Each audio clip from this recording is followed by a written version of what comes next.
3. I just broke my fast. Intermittent fasting. Keyword, don't eat. Part of my protocol that I am actually doing right now, this is the Fat to Shredded sequel of Andrew's life until the next stage. This is the glow up. This is the day 3 of the glow up. So, intermittent fasting. I'm using a lot of different tools for this extreme cut in 30 days. One of them is intermittent fasting. Now, I believe I can speak on it because firstly, I've trained heaps of people, but also I personally have intermittent fasted for 2 years. Built a business, quit my job, sold things, and just actually performed really highly while intermittent fasting. And then I really actively stopped intermittent fasting. For this tactic though, for this bit of the cut, I am using intermittent fasting. So what I'm actually doing, that doesn't mean that you should do it. I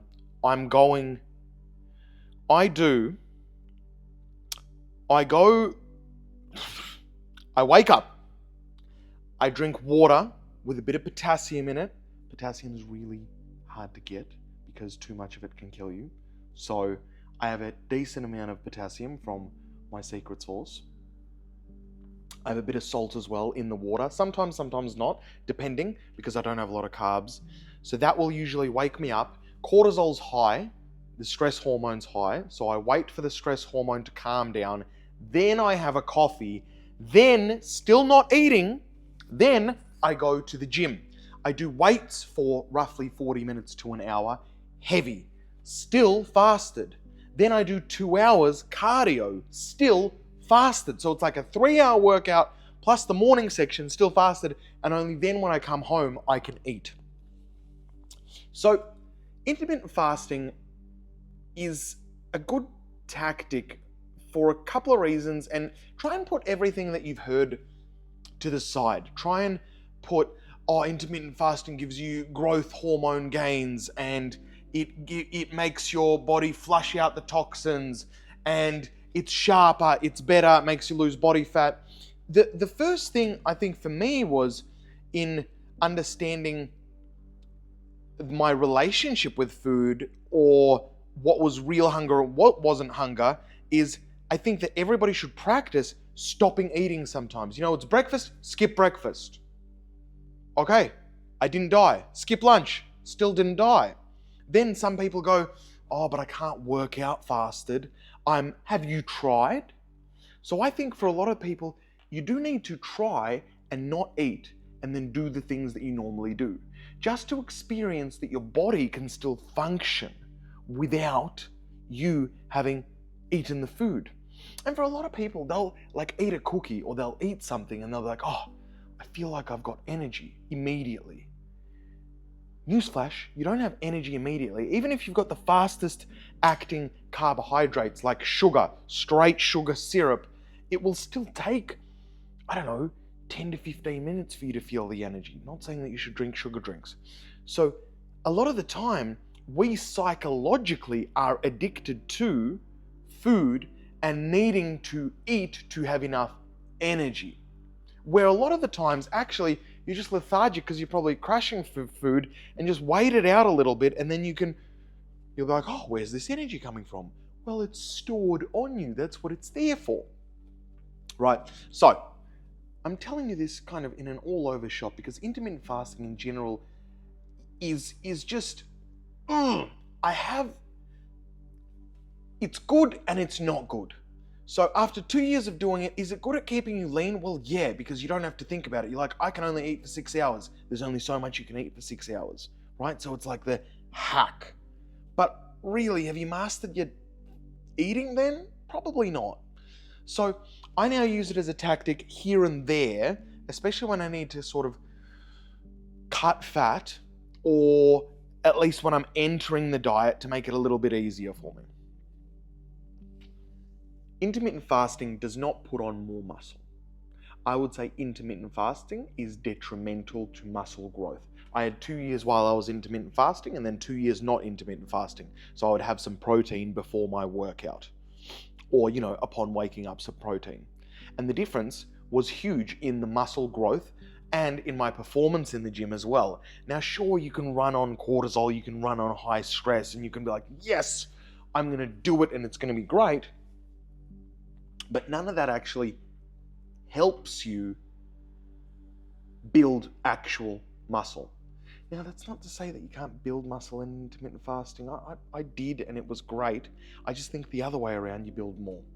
Point is, for a lot of people, you need to try practice not eating. Like, all your belief systems are like, oh, I can't begin work without eating. Try. I can't go for a walk before eating. Try. I can't exercise without eating. Try. I can't go for half a day without food. Try. In trying that, you're rebuilding neural pathways showing that, okay, that's the right relationship with food. The relationship with food, how we used to be, was like caveman. We'd go out, we'd hunt, we'd forage, we'd feast, and then we wouldn't know necessarily when our next meal was. So that is kind of how our bodies were designed to run. And the flavor of fasting, or the flavor of, having periods of not eating to eating, you'll feel that you'll have like a higher energy, a higher hunger. And that hunger, if you change that from hunger to a higher energy to hunt, you can just target that energy in whatever you want it to be. So let's say you're not eating, right?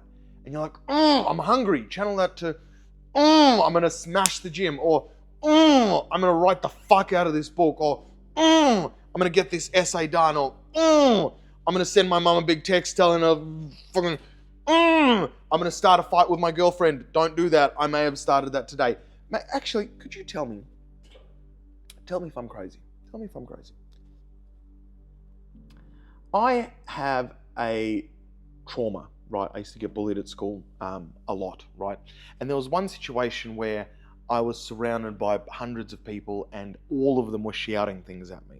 All of them were like, it was like mass bullying for like half an hour, mass hundreds of people like laughing and saying a repeated sentence. I'm not going to give you that sentence now, right? But that repeated sentence was being said to me for half an hour.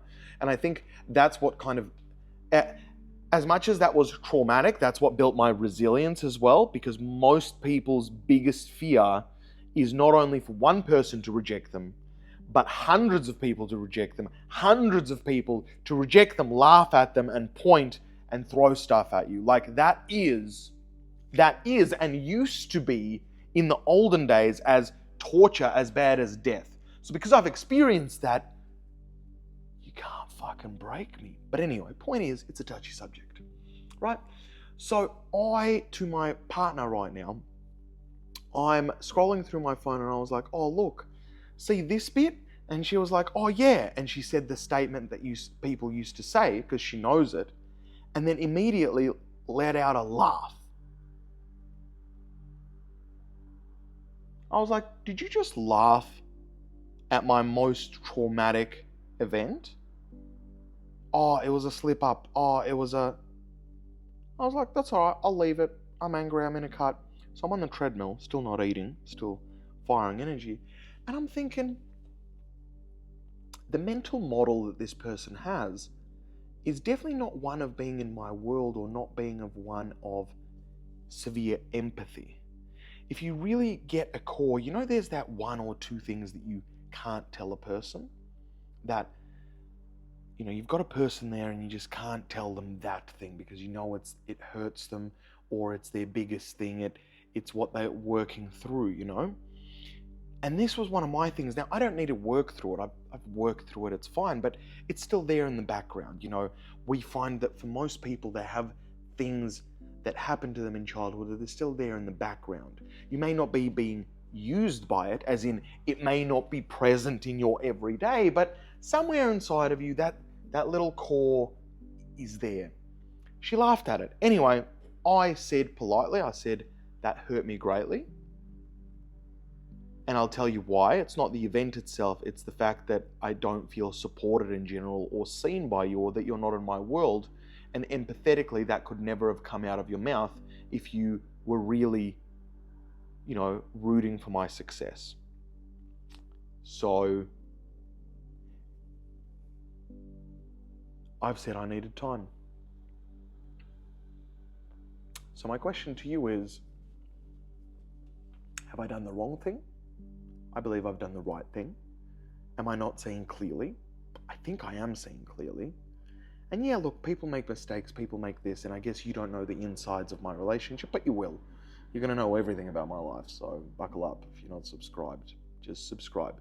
It's going to be a train wreck full of victories, because that's what life is. Life is a train wreck full of victories, ups, downs, lows, and eventually everybody around you that you know dies, and then finally you die. You know, that is what life is. It's really a tragic love story. So you get to watch it, which is great. Point is, at the moment, I'm not in a happy place with her because, you know what? I can have heaps of people that don't give a shit about me laugh at me. But you're my bloody partner. You know this stuff. You know where the drive comes from, where things come from, where, you know, how my little thing, I'm just trying to crawl out of my little box and be like, look, I can be a butterfly too. I can achieve my dreams too. And I've achieved a bunch of stuff, right? But the next level, it's like, man, this is my heart. And you laughed at my heart. That pissed me off. I have no idea. It doesn't have anything to do with intermittent fasting, but it does because there's a sharpness. And when you got that sharpness around you, you're not sure. I'm sitting here and I'm like, is it because I'm hungry? Is it because I'm edgy? Is it because I'm a fucking legend? Or is it because this bitch is just pissing me off? But look, that's kind of the energy. So, and as a general rule, that's why intermittent fasting ain't great. If you notice any intermittent fasters that are always around, they're very edgy, right? And that edge is because the cortisol goes up and up and up. Cortisol, stress response, high stress response. So you feel like you're energized, but actually you're just stressed the fuck out. Just running around just stressed out. So you don't want to be that. Anyway, point is, intermittent fasting, great. It's a great tool. Give it a go. For the idea of to rewire a psychological brain to realize that, okay, sometimes you can not eat and it's fine. And you can do tasks while not eating. Because sometimes what we're realizing is like, oh, I'm a little hungry. You know what? I'll just be hungry for another few hours and then I'll eat later. For a lot of people, that's all they need to substantially, over time, drop a lot of weight without doing anything else. Yeah, you don't need any mathematical fucking equations. You actually need a new mental model. This week seemingly is about mental models, but I want to give you as much of my mental models as quickly as possible so you kind of get on the same wavelength or the same train of thought. Yeah. Anyway, also, thought you should see, I bought this a couple of weeks ago, but I'm not going to share what I'm doing that yet, but, you know, stay tuned. Right now, day 3 of 30, we are getting shredded, and that's my chest and my nipple. Is it all right to have your nipples out like that? Like, lots of questions. I'm going to have to see you tomorrow. Bye.